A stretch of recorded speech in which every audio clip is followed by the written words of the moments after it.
अक्सर जब मैं खबर की शुरुआत करता हूं तो नमस्कार के साथ में उस खबर की शुरुआत करता हूं।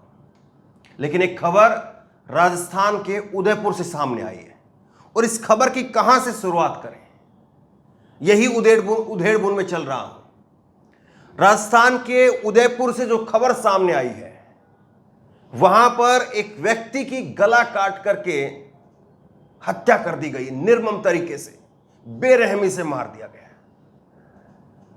और ये हत्या सरकार पर और समाज पर, दोनों पर एक सवाल खड़ा कर रही है।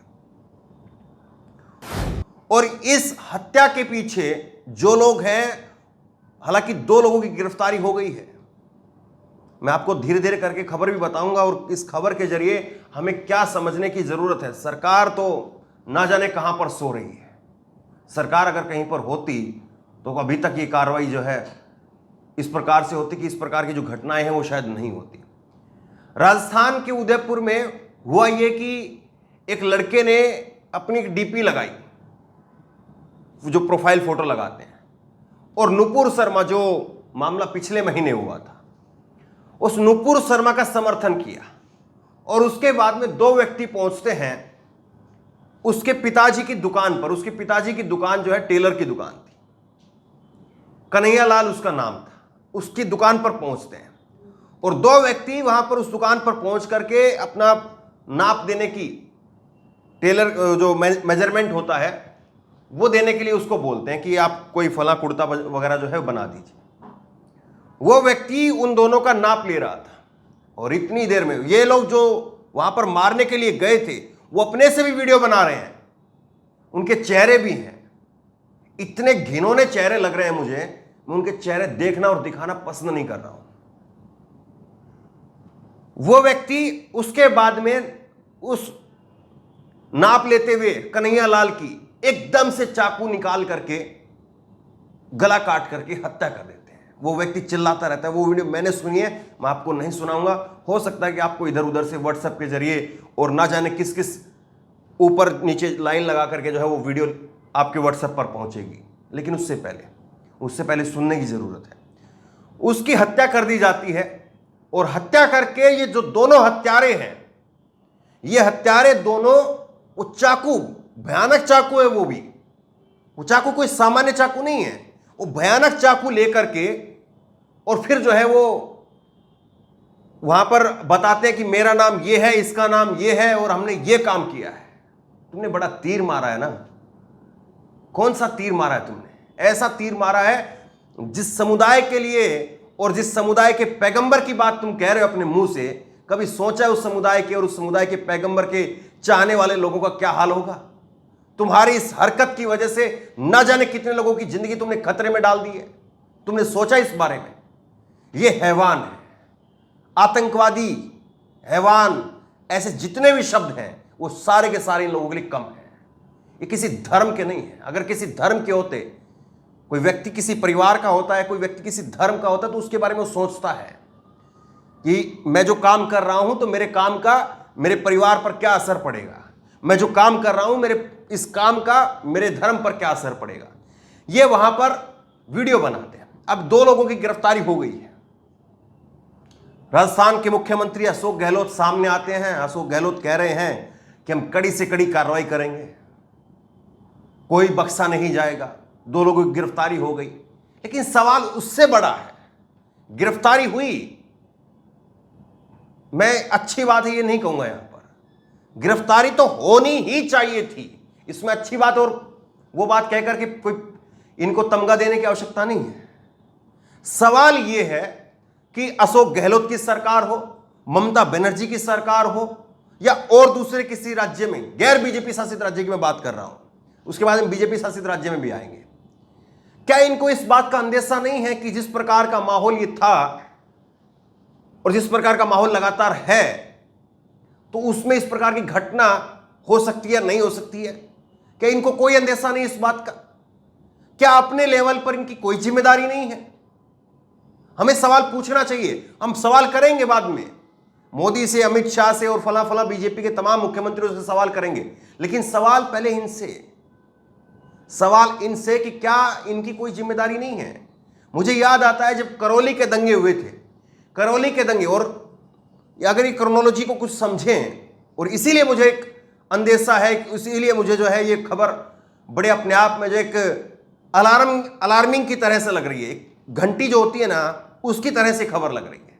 करौली के अंदर पहले हुआ था, और मैं बिल्कुल नहीं चाहूंगा कि इस प्रकार की घटना आगे रिपीट हो, इसीलिए पूरी बात आपको सुनने की आवश्यकता है।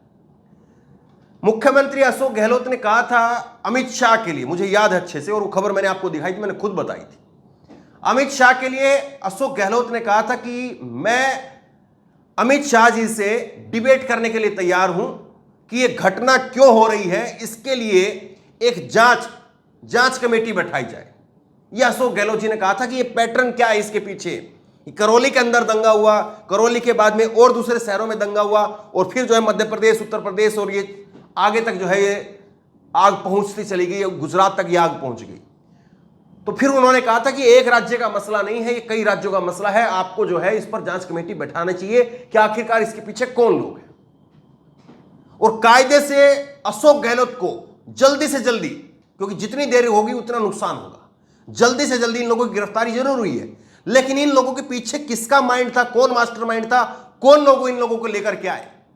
क्या ये कोई भाड़े के टट्टू थे या इन्होंने अपनी मर्जी से किया है? इसकी तह तक जाकर के जल्दी से जल्दी जो है इस पूरे मामले को बेनकाब करना चाहिए। लेकिन अब सवाल दूसरा है, सवाल यह है कि जो घटना आज इन लोगों ने उदयपुर में की है, क्या यह घटना आपको नहीं लगता है कि इस घटना के बाद में कम से कम हमें अपने बच्चों को, हमें अपने परिवार के लोगों को, चाहे वो हिंदू समुदाय के लोग हों, चाहे वो मुस्लिम समुदाय के लोग हों, मुस्लिम समुदाय के लोगों को, अपने बच्चों को, अपने बुजुर्गों को, अपने नौजवान साथियों को, जो उनके परिवार के लोग हैं, मैं उनके लिए बोल रहा हूं, उनको बैठा करके उनसे समझिए, पूछिए कि इस घटना का क्या वो समर्थन कर रहे हैं, क्या इस घटना से वो खुश है? क्या किसी की गला काट करके इस तरह से हत्या कर दी गई, और उसका डायरेक्टली जो है उसका कोई ऐसा कोई खास वो दिखता भी नहीं है। अगर इस घटना को कोई समर्थन कर रहा है तो मैं ये कहूंगा कि उसका परिवार का, उसके परिवार के मुखिया की, उसके परिवार के लोगों की जिम्मेदारी है कि वो अपने बच्चे को संभाले, वो अपने परिवार के मुखिया या उसके परिवार के नौजवान जो भी है उनको संभाले, क्योंकि वो आपको पूरे परिवार को बर्बाद कर देगा। जो व्यक्ति ऐसी घटनाओं का अगर समर्थन कर रहा है वो खुद उसके पूरे परिवार को बर्बाद कर देगा, हत्यारा बनकर के उसका पूरा परिवार वो बर्बाद कर देगा। और हिंदू समुदाय के लोग भी, हिंदू समुदाय के लोगों में भी आप अपने बच्चों को पूछिए कि अगर उनको लग रहा है कि इस प्रकार की घटना से वो अगर वो उत्तेजित हो रहे हैं तो उनको शांत करवाइए, उनको समझाइए कि ये जो घटना करवाई जा रही है उत्तेजित करवाने के लिए करवाई जा रही है, और अगर आप उत्तेजित हो गए तो ऐसे लोग अपने मंसूबों में कामयाब हो जाएंगे। और जिन लोगों ने किया है या जो लोग ऐसी घटनाओं के बाद में अगर खुश हो रहे हैं तो वो लोग जरा सोच करके देखिए मेरी बात को। उन्होंने आज ये घटना की, और उनकी इस घटना के बाद में जहां तहां मोटरसाइकिल के ऊपर 4 लफंगे बैठे होंगे, वो किसी दाढ़ी टोपी वाले को, कोई बुजुर्ग जा रहा होगा इधर उधर से, उसको पकड़ करके खींच करके उसको 4 चाटा मारेंगे, उसका गुस्सा वहां पर उतरेगा। आप बताइए कैसी घटना को आप समर्थन कर रहे हैं? उन लोगों की वजह से पूरे समुदाय को गाली खानी पड़ती है, पूरे समुदाय को जो है वो उनकी आग में झुलसना पड़ता है, तो फिर ऐसे लोगों का समर्थन आप करेंगे? तो बहरहाल देखिए बात यही है, और इसीलिए जो है इस खबर में मैं कोई उनकी वीडियो, उनका कोई स्क्रीनशॉट या कोई बातें आप अपने से संभालिए, क्योंकि सरकारें ना जाने कहां सो रही है। सरकारें, चाहे वो प्रधानमंत्री नरेंद्र मोदी की सरकार हो, चाहे वो मुख्यमंत्री अशोक गहलोत या फला दूसरे मुख्यमंत्रियों की सरकार हो, और ये घटना यहीं पर रुकनी चाहिए। ये घटना तभी रुक सकती है जब आप और हम जागरूक होंगे, और आप और हम खड़े होकर के डंके की चोट पर अगर ऐसे लोगों को नहीं नकारोगे तो फिर ये आग आपके घर तक भी आएगी। और ऐसे लोगों के साथ में खड़ा होना वो इंसानियत के खिलाफ है, धर्म की तो बात आप छोड़ दीजिए। तो बहरहाल इस वीडियो को शेयर जरूर कीजिएगा, केवल इस बात के लिए कि जो आग लगी है वो आग किसी घर तक ना पहुंचे, उस आग में आपका हमारा कोई अपना ना जले। इस वीडियो को इसलिए जरूर शेयर कीजिएगा, शांति बनानी, लोगों को समझदारी दिखानी बहुत जरूरी है। धन्यवाद। इस खबर को अभी लाइक करें, शेयर करें, अभी चैनल को सब्सक्राइब करें और घंटी जरूर दबाएं।